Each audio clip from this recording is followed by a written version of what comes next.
the way the last like 30 seconds or so kind of phased out. It's almost like the almost like the sun's starting to kind of rise up a little bit, and you almost can hear. It almost sounds kind of cheesy, but almost can hear like the stars kind of twinkling a little bit. Is the best way to put it. Yeah, I think that's the effect I was going for. Yeah. Yeah, I don't know. I guess that line kind of means, no matter, like, we are. I actually wrote that song specifically for the month of October. Yeah. The seasonal song. Kind of tangential. We were just featured on a blog called Music Zeitgeist, and they did make a point to say that they picked us for October and like kind of went off on this sort of haunting and how October has this very dreamy, weird vibe going about it, underlying everything. It's just funny that you also brought that up. Dreamy is another good word. Yeah, we wanted to kind of. I mean, listen to it, get whatever you want from it, but it's definitely awesome if you can take a moment and just interlock as one with the song, whether it be through the vocals or just the tone of the guitar. It's definitely got a more calm demeanor to it, but yeah, we like it to bite a little bit, and I think that definitely comes out in the tones, for sure, the guitar tones and the fellows' voices when they're singing it. Well, it's actually speaking of October, the whole thing is actually one of the songs I'm going to be playing actually on my Halloween show, just because you can't go wrong with actually a song called "Ghost of Ours." So. Right. Yeah. So the rest of the album, the song titles like are all over the place, and it just kind of curiosity to me. Like, I mean, just because like obviously there are a whole bunch of different ideas, but you go from Ghost of Ours to what is it, Shine, and then there's Mountaineering and stuff like that. And you just like they seem to be like, which is good, but like completely opposite ideas each song, which is good because it gives it that kind of eclectic mix and it flows well. I mean, was that like somewhat intentional when you kind of laid it down or putting the tracks in order of progression, or?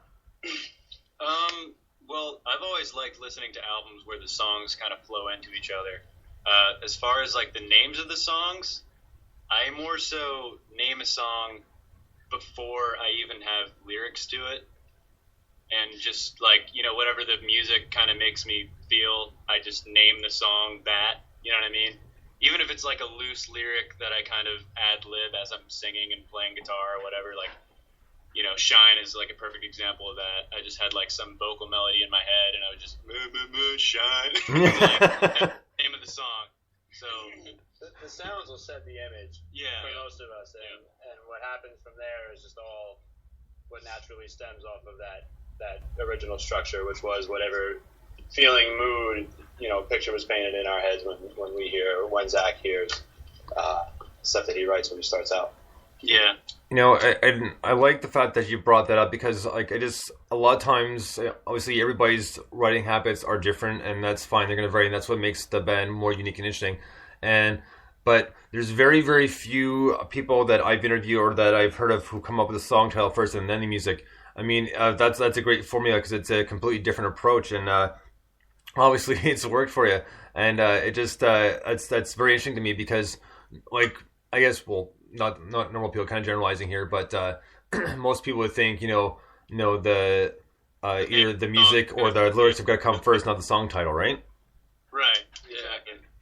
So the fact that you guys took a different approach to it gives it that much more depth and makes that much more interesting, because now you think, well, a lot of time's going to end this, but it's nice to think that then the title came first, and then you guys kind of based the storyline, lyrics, the whole deal kind of around this title as opposed to the opposite way. So it gives the listener, i.e. me, myself, but myself and the listeners and people, fans of the band, gives them I would think would give them a new appreciation thing. Well, no, this is a completely different approach, and I mean, for me, personally, I think that's a great way of doing it. I mean, I personally couldn't do it, so hats off to you as musicians being able to pull that off. Thank you very much. So next up, do you guys? I know you guys said you've been pretty much playing shows for a while now, and you're currently working on a new album, correct? Yeah. Now, the songs that you have ready so far, are a lot of them brand new, or a lot of them that maybe just didn't make the first cut for the self-titled, and you're just gonna put them on this one and rework them a little bit? Well, like 2 of them didn't quite make, I guess, not the first cut, but like the deadline of putting out the previous album. Like I had a pretty clear idea of what I wanted to put out on the first one, and then yeah, I mean, like there's like 2, I guess you could say, leftovers put onto the second album, but everything else is pretty much brand new. Now, how does this feel for you as a band, initially knowing that this kind of just started as a project and now it's progressed to this? It's good. It's real good. Like I said, I mean, we all came up together, for such a long time.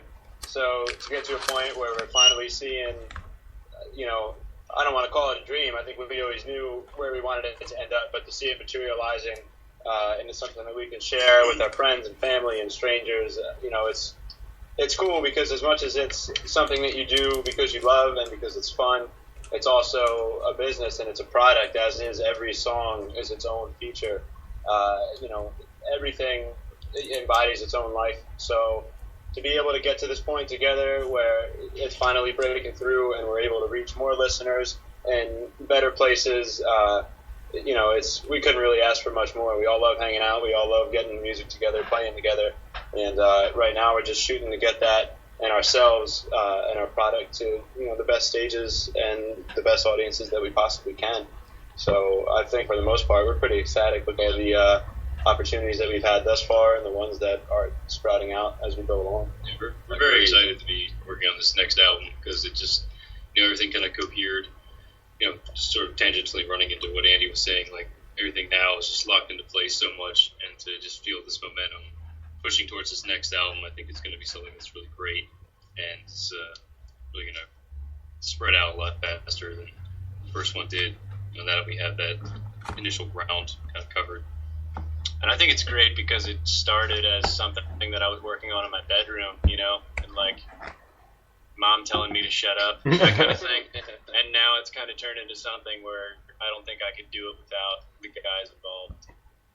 Well, that's awesome to hear, because you pretty much just answered my next question. I'm just about to ask, like, how well you guys all get along, even though I know there's family and friends.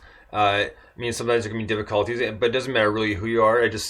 But the thing I would think, because you guys have known each other so long, that it does make things a little bit simpler, a little bit easier, just because you guys know each other well enough that, I mean, there are going to be some, like, little, like, we'll say miscommunications here and there, but not too often. But the fact is you guys know each other well. But on the other end of the spectrum, you guys also know which buttons to push for each other as well. Yeah. So I'm sure there are times it can get just like maybe just a little frustrating, but quickly kind of gotten over. Bob's vegan, so that's our toughest problem right now, is all finding a place where we can all go to eat without wanting to tear each other's hair out. Oh my god. So I mean, but besides that, no, I'm healthy, dude. Yeah. Well, if food is the only problem, then that's fine. Vegan Rob here. Yeah. No meat, no dairy. It's not that hard to wrap together. Totally is, though. Look what you've done. So we're gonna get into another song. Actually, when I just mentioned, and this one is off the self-titled album as well. This one is called "Mountaineering" by Marathon. Dig this.